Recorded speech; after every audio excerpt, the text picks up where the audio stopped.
Hola amigos. Esta semana, este domingo, celebramos una fiesta muy importante, la fiesta del Corpus, el Corpus Christi, la fiesta del cuerpo de Cristo, es decir, la fiesta de la Eucaristía.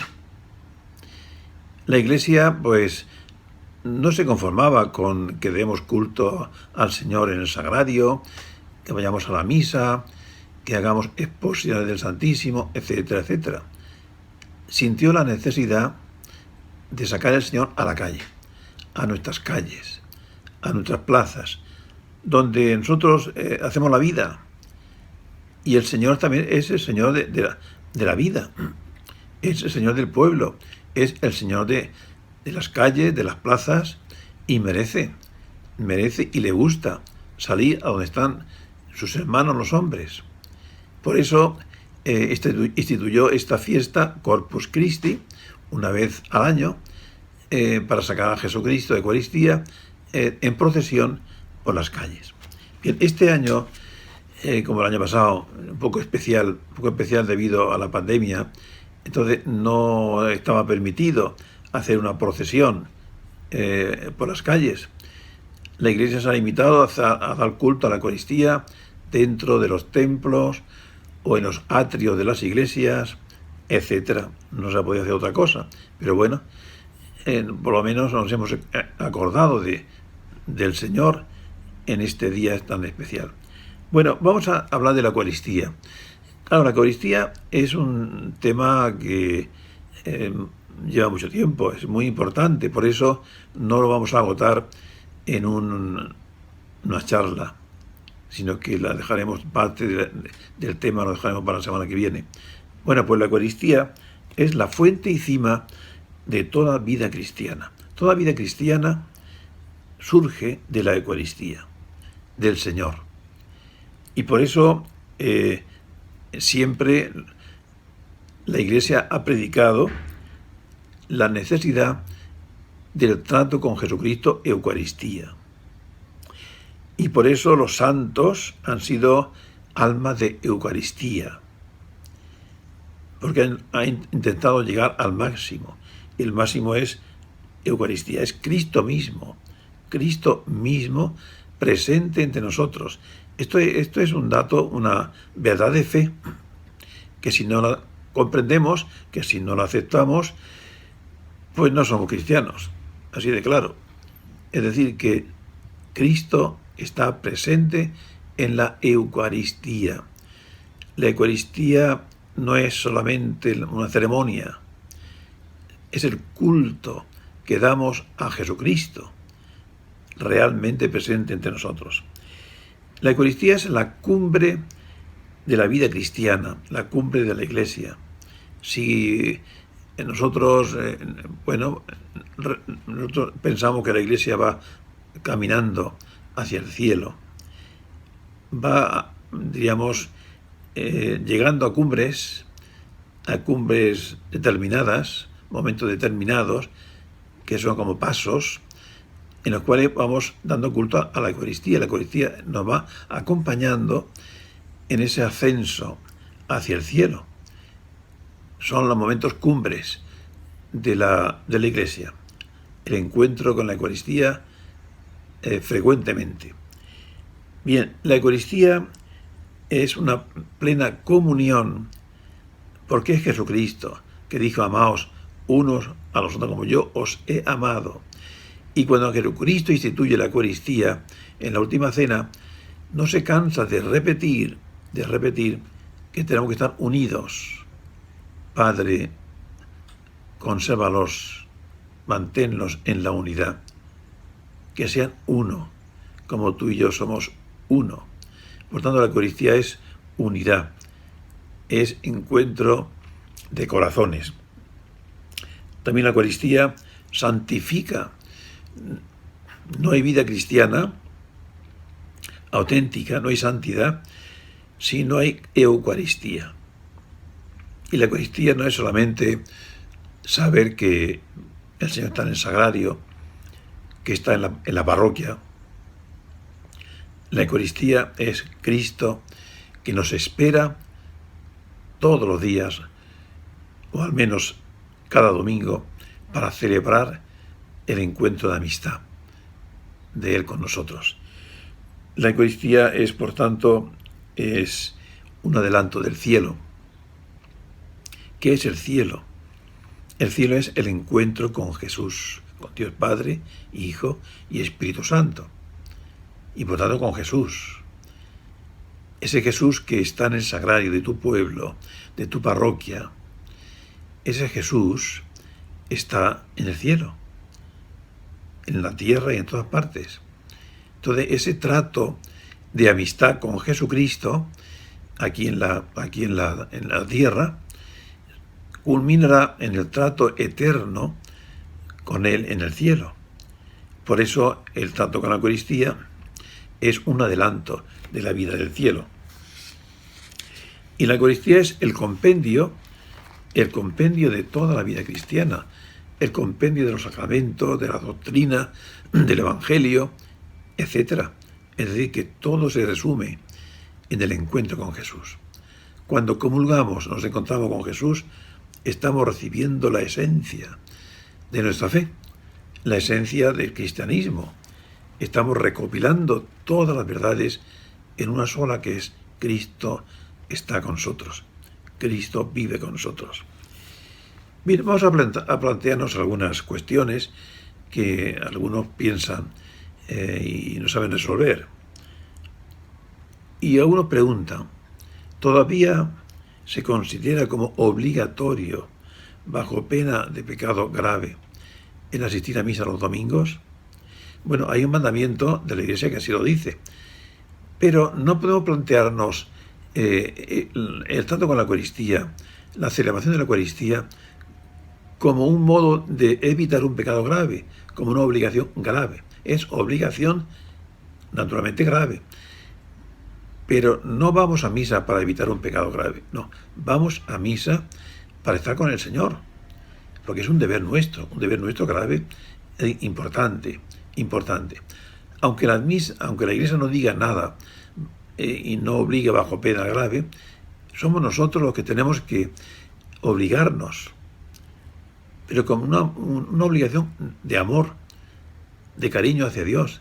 Es el Señor el que nos espera y voy yo al encuentro de Él. Nadie me tiene que obligar, bajo pena de nada.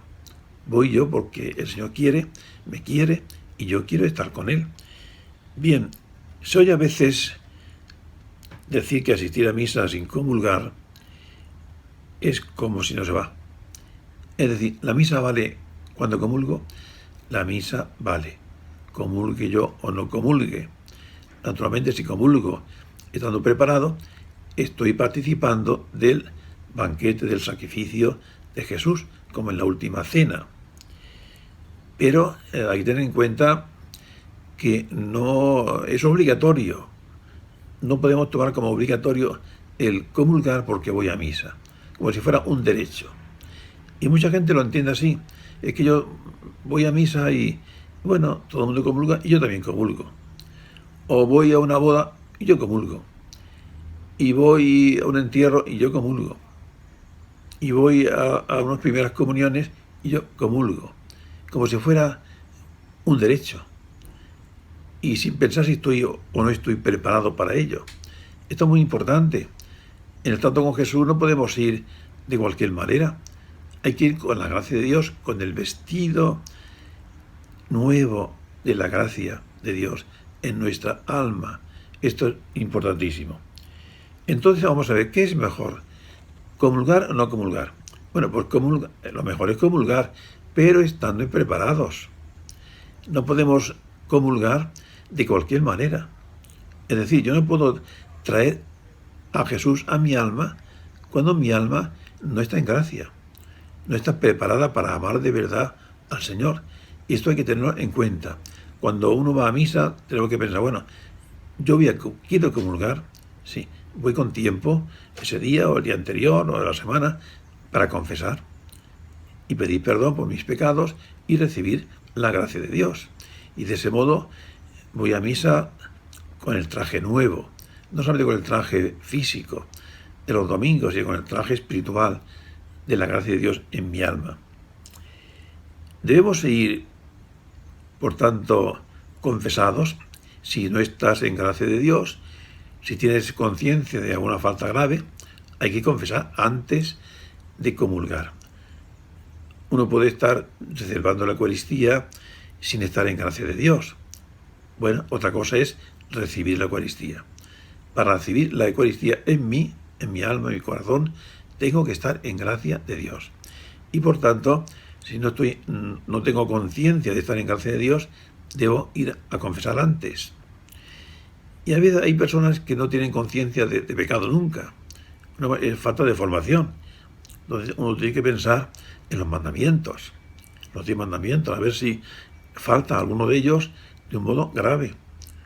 Y el Señor nos ha dejado precisamente la confesión, porque dijo a los apóstoles: a quien vosotros le perdonéis los pecados, yo se lo perdono. Y a quien no. Entonces hay que confesar. Ya sabemos que la confesión en estos años últimos ha bajado un poco la frecuencia. A veces es verdad que los mismos sacerdotes tenemos un poco de culpa por no estar asequibles en el confesionario, lugar de la confesión. Y entonces se confiesa en cualquier lado. El lugar de la confesión puede ser cualquier lugar, claro, pero el lugar apropiado es el confesionario. Igual que el lugar apropiado para el bautismo es la pila bautismal. Claro. Y el lugar apropiado para celebrar la Eucaristía es el altar, el lugar donde el Señor pues se inmola como sacrificio. Bueno, a veces se da la comunión a los fieles con la hostia consagrada y luego con el cáliz. Y dicen algunos que es el modo completo y perfecto de comulgar. Bueno, pues no es así. En una misa de pocos fieles se puede hacer así, comulgar bajo las 2 especies. Pero cuando la misa es numerosa, que normalmente es lo que ocurre, pues es un poco incómodo y no práctico de comulgar bajo las 2 especies. Es suficiente comulgar con el cuerpo de Cristo. Y ya está. Y además, en este tiempo en que hay que evitar pues beber de un mismo lugar, de un mismo cáliz, pues hay que evitarlo. ¿Por qué? Porque hay que evitar los contagios. Entonces, cuando es una situación especial, se puede hacer mojando el sacerdote la hostia consagrada en el cáliz, mojándola y dándola a comulgar. Pero no os preocupéis, que no pasa nada, porque uno comulga completamente si recibe solamente el cuerpo de Cristo. Y el sacerdote pues comulga el cuerpo y la sangre de Cristo. Bien, siempre nos habían enseñado que la comunión solo puede recibirse una vez al día. Pues realmente es así. Lo que pasa es que cuando uno dice, bueno, es que yo he ido a misa esta mañana y he ido por la tarde también porque había una misa de duelo. Bueno, si se va a 2 misas, por la mañana y por la tarde, para participar plenamente se puede comulgar las 2 veces con devoción. Lo que no se puede es caer en la rutina de comulgar muchas veces porque voy a muchas misas. Yo recuerdo una señora que iba a participar en la misa en una capilla de monjas. En una capilla se celebraba una misa cada hora. Y entonces esa buena señora, con buena voluntad, pero sin la vida de formación, iba a todas las misas y comulgaba en todas las misas. Al final, ¿qué pasa? Pues que uno cae en la rutina de comulgar sin pensar lo que hace. Y eso es lo que no se puede hacer. Bueno, asistiendo a la Eucaristía en diversas iglesias, he notado, dice uno, una especie de anarquía en las posturas. Unos están de pie, otros de rodillas, otros sentados. Bueno, yo voy a decir las posturas litúrgicas indicadas. Hay que procurar que haya uniformidad en la asamblea, no que cada uno adopte la postura que quiere. Entonces, se empieza la misa de pie. Es decir, recibimos al celebrante de pie. Cuando llegan las lecturas, de las primeras lecturas, nos sentamos porque vamos a escuchar. Cuando se va a leer el Evangelio por respeto a que es palabra de Cristo, nos ponemos de pie, escuchamos atentamente y después nos sentamos para escuchar la homilía. Una vez que ha terminado la homilía, entonces viene o el credo o la oración de los fieles. Nos ponemos de pie, todos de pie.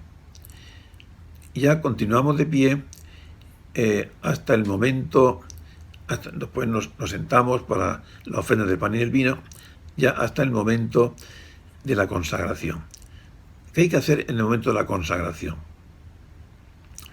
Bueno, lo indicado en las rúbricas, en las normas litúrgicas, es que si es posible, en el momento de la consagración nos pongamos de rodillas. Digo si es posible. Y si hay adecuada preparación para ello. Es decir, si una persona no le duele nada y además hay un reclinatorio en el banco. Si no es posible, pues nos ponemos de pie con mucho respeto. Pero no pasa nada que uno esté en esos momentos de pie o esté de rodillas, siempre que estar de rodillas sea fácil. Terminada la consagración, nos ponemos de nuevo de pie. Y ya continuamos así hasta la comunión. ¿Qué hacemos en la comunión? Bueno, dice la Iglesia, se puede recibir la comunión de las siguientes maneras: de rodillas o de pie, en la boca o en las manos, o en la mano. Bien, pero de esto hay que hacer una indicación. De rodillas, si hay un reclinatorio que facilite estar de rodillas, pues, porque hay personas que no pueden estar de rodillas o les cuesta después trabajo levantarse. Si cuesta un poco de trabajo, de pie, mejor de pie. Segundo, en la boca o en la mano. Bueno, normalmente, y ahora en ese tiempo de pandemia, en la mano. Se pone la mano izquierda y se lleva el cuerpo de Cristo con la derecha a la boca. Es que yo me gusta comulgar en la boca. Bueno, pues entonces dice la Iglesia, espérate al final de la cola, al final de todo, para comulgar en la boca, con el fin de que si se roza los dedos del sacerdote en la boca, en los labios de la persona, no haya contagio, no haya peligro de contagio. Esa es. Y después de comulgar, ¿qué hacemos? Sentados para dar gracias a Dios. Es que a mí me da más devoción ponerme de rodillas. Bueno, te da más devoción, pero la norma es que todos nos quedamos sentados. Y por tanto hay uniformidad en las posturas. Y ya está uno sentado hasta que el sacerdote dice, oremos. Nos ponemos de pie para la última oración y para recibir la bendición. Y al final, pues, el sacerdote se despide diciendo, y despide a todos, podéis ir en paz, y ya pues cada uno hace lo que quiera, se sienta o se pone de rodillas o se queda de pie. Esta es la norma. Bien, pues, estas son las indicaciones elementales sobre la Eucaristía. Pero ya en el próximo vídeo hablaremos de algunos detalles más importantes. Por ejemplo, hablaremos de lo que ha ocurrido en Alemania en estos días pasados, en esa asamblea ecuménica organizada con católicos y protestantes, donde todos han comulgado. Algunos sin tener ni siquiera fe en la Eucaristía. Otros incluso negando la presencia real de Cristo en la Eucaristía. Y muchos, claro, sin confesar ni nada. Bueno, esto es un tema de gran trascendencia y que en el próximo vídeo lo aclararemos. Así que celebremos la fiesta del Corpus con alegría, con gozo, con acción de gracias, porque Eucaristía significa acción de gracias. Y que nos propongamos dar a Dios lo que es de Dios y desagraviar al Señor por las faltas que cometemos contra la Eucaristía. Hasta la próxima semana.